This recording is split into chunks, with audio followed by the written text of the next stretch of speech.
Então essa é uma aula que eu costumo dar, eu gosto bastante dessa aula porque ele mostra muito desses nossos equívocos, o que a gente realmente tinha que, como que a gente olhava, né? E essas mudanças que a gente está em relação à dor patelofemoral, certo? Então vamos lá. Lembrando um pouquinho, aqui é uma definição de um consenso de 2016, a gente já tem um 2018, porém ele não atualizou em nada em relação à definição e sim a tratamentos, e a gente tem que lembrar que a definição da dor patelofemoral ela é totalmente clínica, então ela é dor ao redor ou atrás da patela, que agrava com a atividade de descarga de peso, principalmente com flexões de joelho.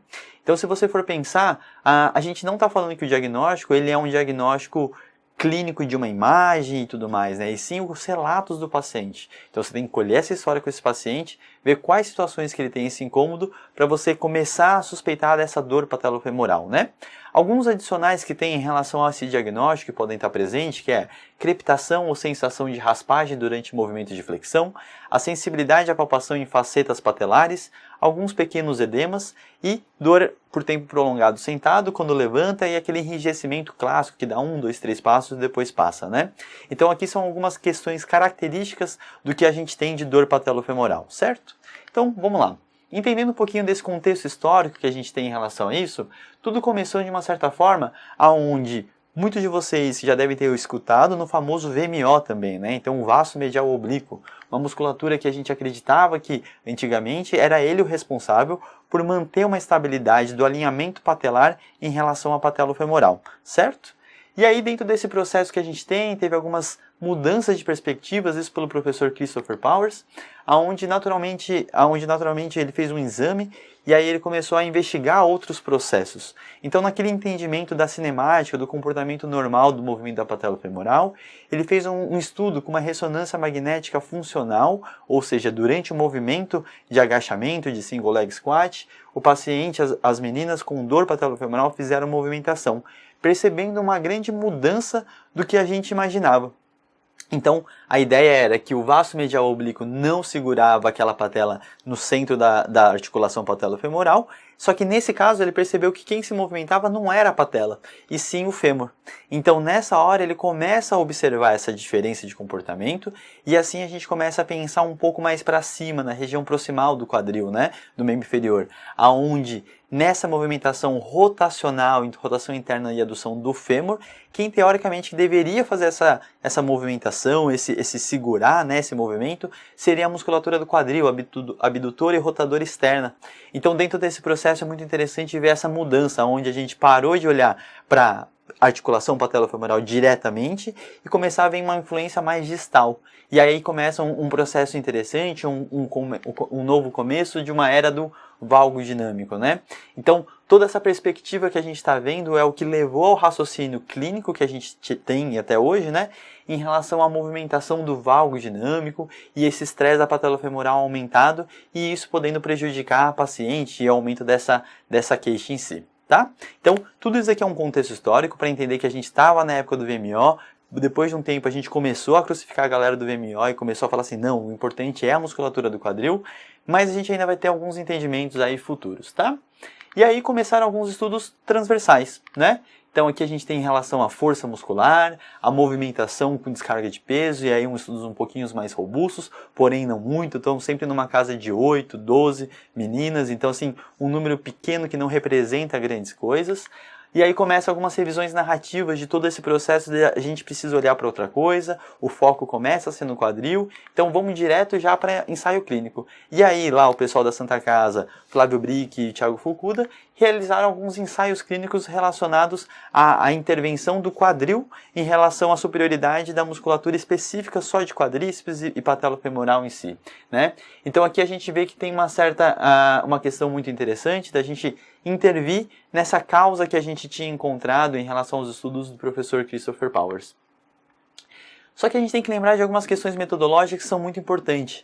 Porque nessa hora que a gente está falando sobre causa e efeito em si, a gente tem que sempre pensar que a gente precisa de um acompanhamento dessas pessoas que não, sem intervenções ainda, para a gente acompanhar ela por longos períodos e assim a gente conseguir ver se existe uma relação de causalidade dentro desse processo, né? Então, isso foi um certo equívoco que a gente cometeu de interpretação por um longo período, aonde a gente não investigou previamente da intervenção se realmente tinha a ver com essa questão de causa e efeito, né? Então, a gente partiu direto para essa questão da intervenção, que já se mostraram com resultados muito positivos e principalmente a longo prazo, no follow-up que eles seguiram de 1 ano e tudo mais, tá? Então aqui a gente tem um artigo muito interessante, que é uma revisão sistemática com meta-análise lançada na British, falando dos fatores de risco de dor patelofemoral.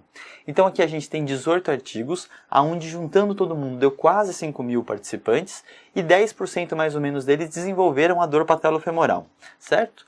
Nessa parte é muito importante lembrar que a gente precisa entender qual população foi estudada para saber se a gente pode extrapolar ou não para o nosso dia a dia clínico, se esse paciente está na sua frente realmente é a mesma população, né? Então aqui no caso a gente tem militares, adolescentes e corredores recreacionais.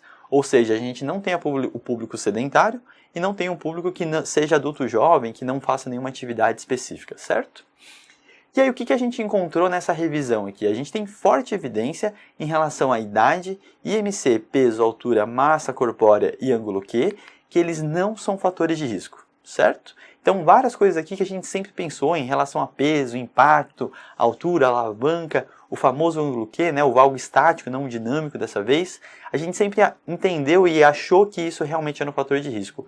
Mas aqui a gente consegue ter uma forte evidência que eles não são fatores preocupantes para desenvolver a dor patelofemoral, tá? Já uma evidência moderada em relação à fraqueza de quadríceps em militares, fraqueza de quadril e fraqueza de abdutores em quadril em adolescentes, a gente vê naturalmente que a fraqueza de quadríceps foi a única que apresentou como fator de risco. Então aqui já começa uma certa esclarecimento sobre alguns equívocos que a gente raciocinou. Então a gente pensava que se a gente via aquele paciente na nossa frente com fraqueza de musculatura de quadril, naturalmente aquilo seria a causa do problema. E aqui a gente está entendendo que não. Você vê que a fraqueza de quadril e de abdutores ela realmente é apresentada nos pacientes com dor patelofemoral, porém os estudos não mostram que isso seja um fator que leve à dor patelofemoral também, e sim a fraqueza de quadríceps. Porém, em militares, que é um público à parte, que tem um ritmo diferente de treinamento e rotina, então a gente tem que tomar um certo cuidado com esse equívoco, né? Mas até então, o que a gente pode dizer é que dentro dessa questão de fator de risco, o quadríceps sim seria um dos fatores de risco, e se a gente quiser prevenir dor patelofemoral, a gente precisa ter um trabalho específico da musculatura quadricipital, certo? E aqui, já indo para o tratamento, a gente sempre tem que lembrar que tratamento a gente tem diversas opções. E aí nessa fase é interessante a gente saber quais são as nossas possibilidades e em cima delas trabalhar com uma certa variedade, porque caso um paciente enrosque numa coisa, saber olhar para outros olhares é bem importante. E lembrando que a gente já conversou responsividade do tratamento, ela não tem nada a ver com as questões de causa e efeito, certo? Então aqui a gente está tentando falar sobre o que é eficaz, efetivo para tratar uma dor patelofemoral, certo? Então aqui no pé, a gente tem a região do quadríceps, a gente tem a região do quadril e a gente tem o tronco. Então a gente tem várias articulações que a gente pode estar mexendo de região mais específica do joelho e algumas mais distantes para em relação ao tratamento. Mas a gente vai conversar um pouquinho sobre cada uma delas de como pode ser abordado, tá? Então eu vou passar com certa calma em todos esses daqui, tá? Então não precisa ficar muito ainda preso nos slides e a gente vai conversar um pouquinho de todo esse processo, tá? Então, o que a gente tem em relação ao tratamento do pé? No pé a gente tem a questão das bandagens, né, que a gente chama de low dye, para aumentar esse arco plantar, ao mesmo tempo que as palmilhas da mesma forma, né, questão um pouquinho até de conforto e aumento do arco em si, e a musculatura do arco plantar. Então, o que a gente tem hoje na literatura? Essas intervenções elas são boas, porém para curto prazo apenas. Então, se você quiser fazer um alívio imediato para aquele paciente, naturalmente, num caso mais agudo e tudo mais, que ele se queixe em relação a situações mais rotineiras, eu utilizo na minha prática clínica para isso, aquele alívio de curto prazo. Mas o paciente tem que entender que aquilo lá é para aquele efeito de agora, não daqui 1 mês, 2 meses, 3 meses, né? Então aqui a gente tem que tomar um certo cuidado e não criar uma muleta para o paciente, que ele entenda que isso é realmente o tratamento dele como um todo, certo? E em relação à musculatura do arco plantar é o que a gente não tem de evidência. O trabalho dela em si, para alívio da dor patelofemoral, ele não ajuda, tá? E é interessante pensar que todas essas abordagens que a gente vai falar em relação a várias articulações, elas têm, no geral, um foco que é a correção desse alinhamento do membro inferior, certo? Então a gente tem que tomar um certo cuidado, que vocês estão vendo que todo o histórico e o repertório de tratamento, ele foi criado por essa linha do vamos alinhar esse membro inferior, certo? E aqui a gente tem algumas outras questões em relação ao quadríceps agora. Então, um dos exercícios mais realizados que a gente tem na fisioterapia é o famoso SLR frontal, né? Com a flexão de quadril e afins. Então, esse é um exercício que a gente naturalmente tem evitado um pouquinho, porque a gente está entendendo um pouquinho melhor que existe um contato da patelofemoral que talvez não seja tão interessante ou mais agressivo, tá? Então, só para vocês entenderem, a gente não tem isso no nosso protocolo patelofemoral, a gente não gosta tanto desse exercício. Ele tem algumas questões anatômicas que vocês vão saber em relação ao quadril que são importantes, que a gente também acaba evitando. E a gente tinha uma perspectiva antes. A gente achava que o contato a 0 grau não existia da tróclea com a patela. E aí, nesse caso, a 0 grau, teoricamente, você estaria protegendo, já que não tem aquele contato direto. Já que você quer aliviar a pressão, a gente tira o contato, que aí vai ter contração sem ter aquela pressão direta, certo? Porém, veio os artigos da professora Gretchen Salsich, mostrando que sim, há um contato da patelofemoral nessa angulação, porém um contato menor. Ou seja, existe uma menor distribuição nessa área de contato patelofemoral. Então, nesse momento, a gente está vendo que quanto mais perto do 0 grau da extensão do joelho, existe um maior estresse daquela articulação em um ponto menos distribuído. O que seria não tão interessante. A gente sempre dá o exemplo da cama de prego, onde se você deitar em alguns poucos pregos, não muito bem distribuídos, você vai furar o seu corpo, e aí naturalmente se você deitar naquela cama de pregos bem distribuído e tudo mais, não acontece nenhuma perfuração, né? Então é muito interessante que a gente tenha algumas angulaçõezinhas de proteção para trabalhar com a patelofemoral. Então, nesse processo, a gente tem que lembrar que toda a musculatura e toda a força que a gente faz, ela existe realmente um contato da patelofemoral em relação à patela e à tróclea, certo? E isso é uma coisa que é muito interessante, porque antigamente a gente naturalmente queria tirar e aliviar esse estresse, porém a gente tem que lembrar que isso acontece a todo momento. E aí muitas vezes existe um quadro de sensibilidade ao uso dessa movimentação. Então a gente tem um processo interessante que, para tentar aliviar um pouco desse estresse patelofemoral, a gente tem algumas outras estratégias. E no caso aqui, é uma aula que tem até em nosso curso, que é em relação à isquemia. A gente tem uma opção de tratamento, onde a gente usa uma baixa carga com o paciente. Vocês estão vendo o vídeo aí de mais ou menos o paciente com um pezinho de 1 kg, tem uma isquemia e tem uma faixinha no joelho dela. E tem uma eletroestimulação. Então, olha o quanto de coisa que a gente está fazendo para tentar gerar uma contração de quadríceps eficaz. Então, nessas horas, a gente está vendo que a importância do quadríceps ela é tão grande que a gente precisa dar um certo estímulo para ele, certo? Mas esse tipo de estímulo, naturalmente, hoje, a gente usa, porém a gente não elimina o uso de uma cadeira extensora, por exemplo. Então aqui, vocês estão vendo um exemplo, tem aqui a gente num trabalho com a seleção e tudo mais, nesse processo da paciente depois vai para uma cadeira extensora e a gente tem que trabalhar e continua com a angulação de proteção de 90 a mais ou menos 45, 30 graus, depende do quadro. Mas pode ir ganhando extensão completa, não tem tanto problema assim não, tá? E aqui a gente está vendo o adjunto da eletroterapia. E aqui no outro caso eu estou usando uma técnica de Mulligan de anteriorização da tíbia, mais eletroestimulação, numa jogadora. Então repara o pezinho que ela está aqui, ela está levantando 5 quilos.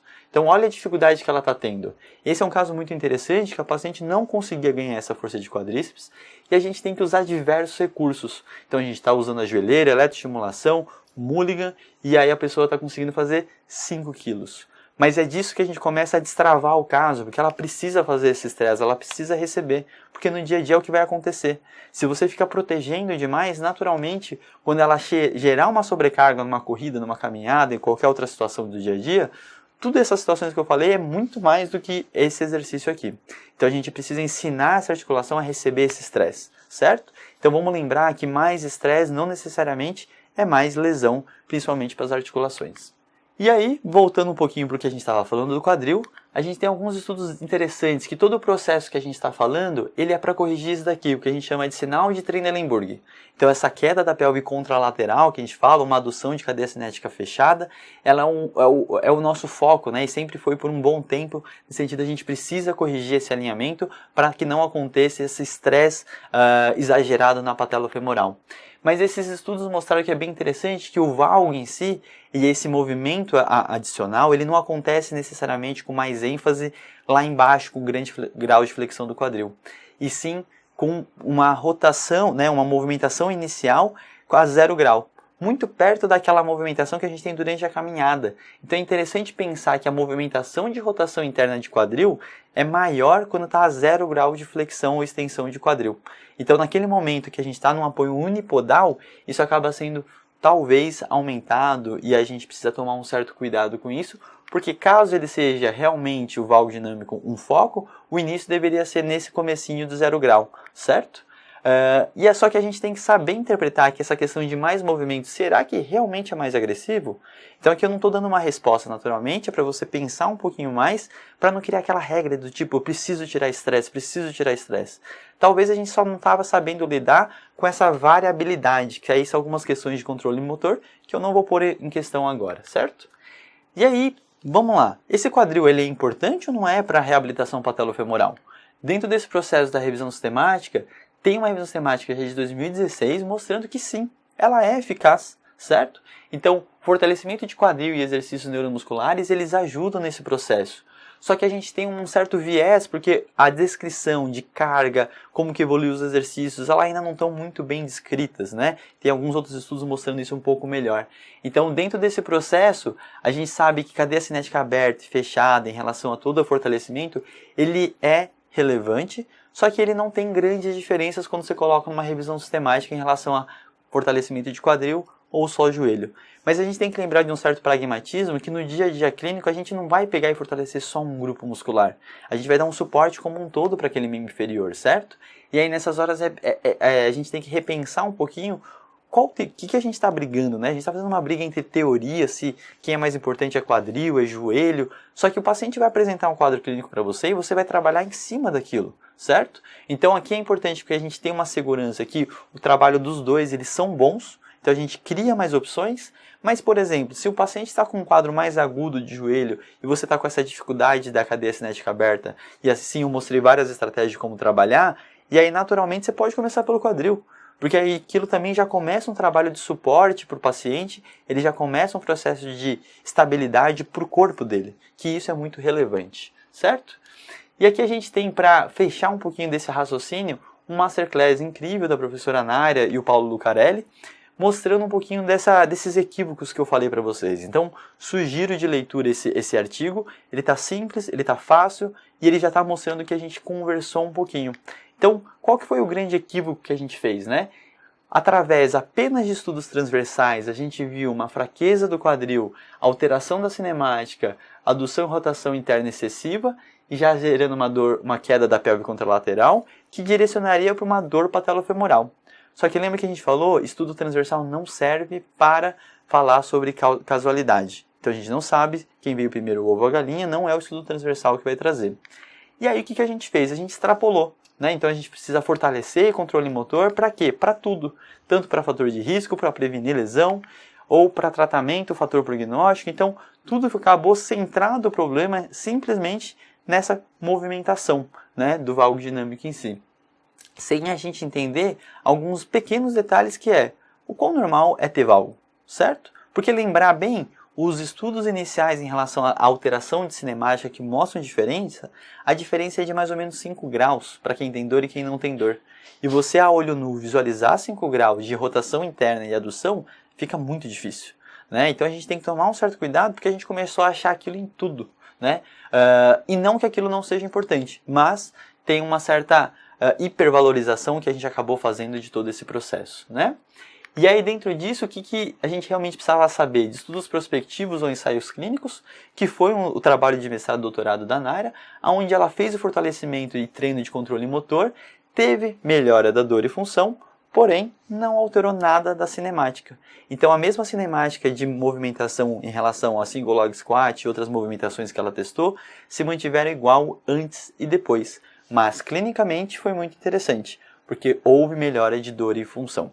Então, nesse processo, a gente entendeu que toda aquela teoria que a gente sempre se segurou e fortaleceu o porquê fazer esse treino, acabou não existindo mais, né? Então, a gente teve que repensar, deu um certo bug na nossa cabeça, que a gente falou assim, nossa, por que os pacientes melhoram então?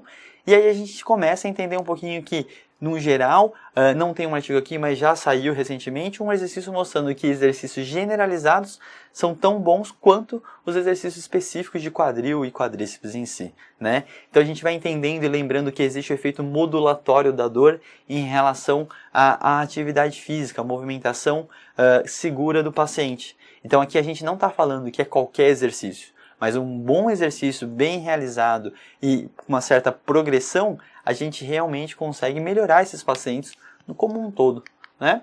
E aí, indo um pouquinho só para finalizar a região do tronco, toda essa questão do tronco a gente sempre falava em relação à questão da compensação, né? Então vamos pensar que a figura B ela é uma queda de Trendelenburg clássica, que a gente vê mais na população idosa, e já a figura C, ela seria em relação ao famoso valgo dinâmico e a compensação que o tronco faz. Ou seja, o valgo começa num varo dinâmico para depois ele compensar e ir para o valgo em si. E aí quem puxaria isso seria o tronco. Aí seria uma outra teoria que acabou não indo tão para frente em si, mas não há problema em trabalhar. Só que lembrando que a compensação que o tronco fez, ela não é o suficiente para levantar aquela pelve contralateral, certo?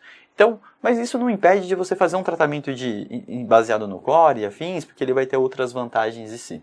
E aí, tá lembrando que, e indo para um próximo passo, lembrar que o que a gente precisa investigar então em relação ao patelofemoral. Aqui já é uma parte muito interessante relacionada ao que a gente chama da parte do psicossocial, em relação a crenças. Ou seja, aquela crepitação do joelho do paciente que a gente falou lá no início da definição, o que é que aquilo gera para aquele paciente, né? Aí ele gera uma crença limitante, porque o paciente costuma associar que aquilo tem um simbolismo em relação à idade e desgaste degenerativo e acaba fazendo uma resposta emocional, que acaba fazendo uma limitação dele para não piorar aquele quadro. Então o paciente começa a se limitar funcionalmente pela crença de aquele barulho estar fazendo mal para ele num futuro breve. E a informação veio da onde? Essa informação veio de amigos, familiares e visão de outros profissionais, né? Isso acaba gerando uma alteração e evitação, que é o que a gente tem que lutar muitas vezes com o paciente. Então lembra que as evitações é o que o paciente deixou de fazer por causa da dor, certo? E não aqueles ganhos da fisioterapia, de força, movimento certo, errado. Fala assim, não, o que você deixou de fazer? E aí você vai trabalhar em cima disso. E a gente já tem bons estudos mostrando que essa crepitação, ela não é perigosa. A gente pode só tranquilizar o paciente, falar assim, cara, eu sei que é aflitivo, mas não tem problema, isso não vai repercutir negativamente futuramente. Isso não quer dizer o quanto bom ou ruim está esse seu joelho, certo? Então aqui a gente tem uma revisão sistemática sobre os fatores psicossociais relacionados à dor patelofemoral. E aqui a gente tem uma grande surpresa, que é o professor Paul Rhodes, né, o cara que eu falei da estabilização segmentar, em relação a esse processo psicossocial, né? Então a gente está vendo que os grandes pesquisadores estão olhando para isso, né? E aí junto a gente tem a Natalie Collins, o Bill Vicenzino, são outros grandes nomes em relação a estudos de dor patelofemoral e afins, tá? E olha que interessante, na revisão tiveram 5 artigos e eles concluem que ansiedade, depressão, catastrofização e medo relacionado à dor, eles acontecem e estão bem presentes nesse paciente com patelofemoral.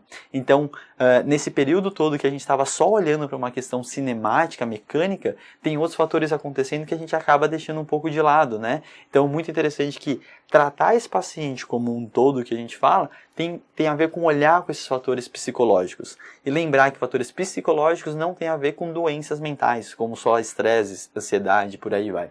Certo? Outro rumo futuro que eu acredito muito que todas as articulações estão indo é em relação a essa questão do automanejo. Então aqui é um artigo muito legal que ainda está no processo de viabilidade em si sobre um programa de autotratamento. Lembrando que um trabalho de viabilidade ele não tem como foco principal olhar o desfecho clínico, mas a gente fica curioso e sempre dá uma olhadinha na tabela e já dá para reparar que os resultados desse artigo mostra um pouco a diferença entre o automanejo e o controle específico de você fazer uma fisioterapia clássica com o paciente, né? Então, processos de automanejo, eles talvez aconteçam igual precisa acontecer na lombar. Então, assim, para mim, a dor patelofemoral, ela é uma queixa persistente, que é normal o paciente ter há alguns anos, e ele precisa entender muito bem como se automanejar, e não sempre precisar de um profissional. Porque se a cada vez que ele vai, ele tem um profissional diferente, naturalmente isso acaba trazendo informações que o paciente vai discordar ou vai combater com o que ele sabia antes. Isso acaba gerando algumas desconfianças do paciente em relação ao próprio quadro e ele achando que aquilo seja muito negativo, certo? Então, galera, aqui a gente finaliza essa aula. Isso é para vocês entenderem um pouquinho qual que é esse amadurecimento profissional que a gente está falando, né?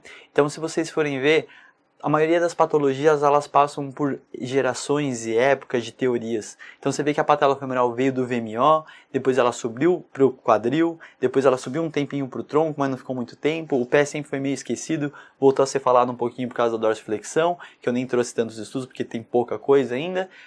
E aí, naturalmente, você vê que diversos equívocos que a gente fez. E, naturalmente, a gente tem que lembrar dessas diferenças do que é fator de risco, responsividade ao tratamento, essa questão de causa e efeito, para a gente não ficar se abraçando tanto nas teorias, né? Porque a gente está entendendo que esse processo modulatório da dor, ele pode acontecer por outras questões, e não exclusivamente pela mecânica do processo de uma articulação, né? Então, não quer dizer que o trabalho do quadril não seja eficaz, que você deva parar de fazer isso. Porém, existe um equívoco quando você trabalha exclusivamente apenas essa linha de raciocínio. Então a gente precisa ter uma cautela. Avaliar esse paciente como um todo não significa que eu vou trabalhar o corpo inteiro dele simplesmente, né? Então eu preciso entender melhor essa queixa dele, entender as crenças dele, entender as limitações que ele tem relacionado à dor e trabalhar diretamente específico. E aí a gente está vendo que todo esse processo das teorias acaba sendo vazio, a gente fica brigando para entender o que está certo, o que está errado, né? Sendo que a responsividade do tratamento, ela está acontecendo de diversas maneiras. A gente só precisa entender o que é mais efetivo e eficiente e como que eu individualizo isso para o nosso paciente, certo?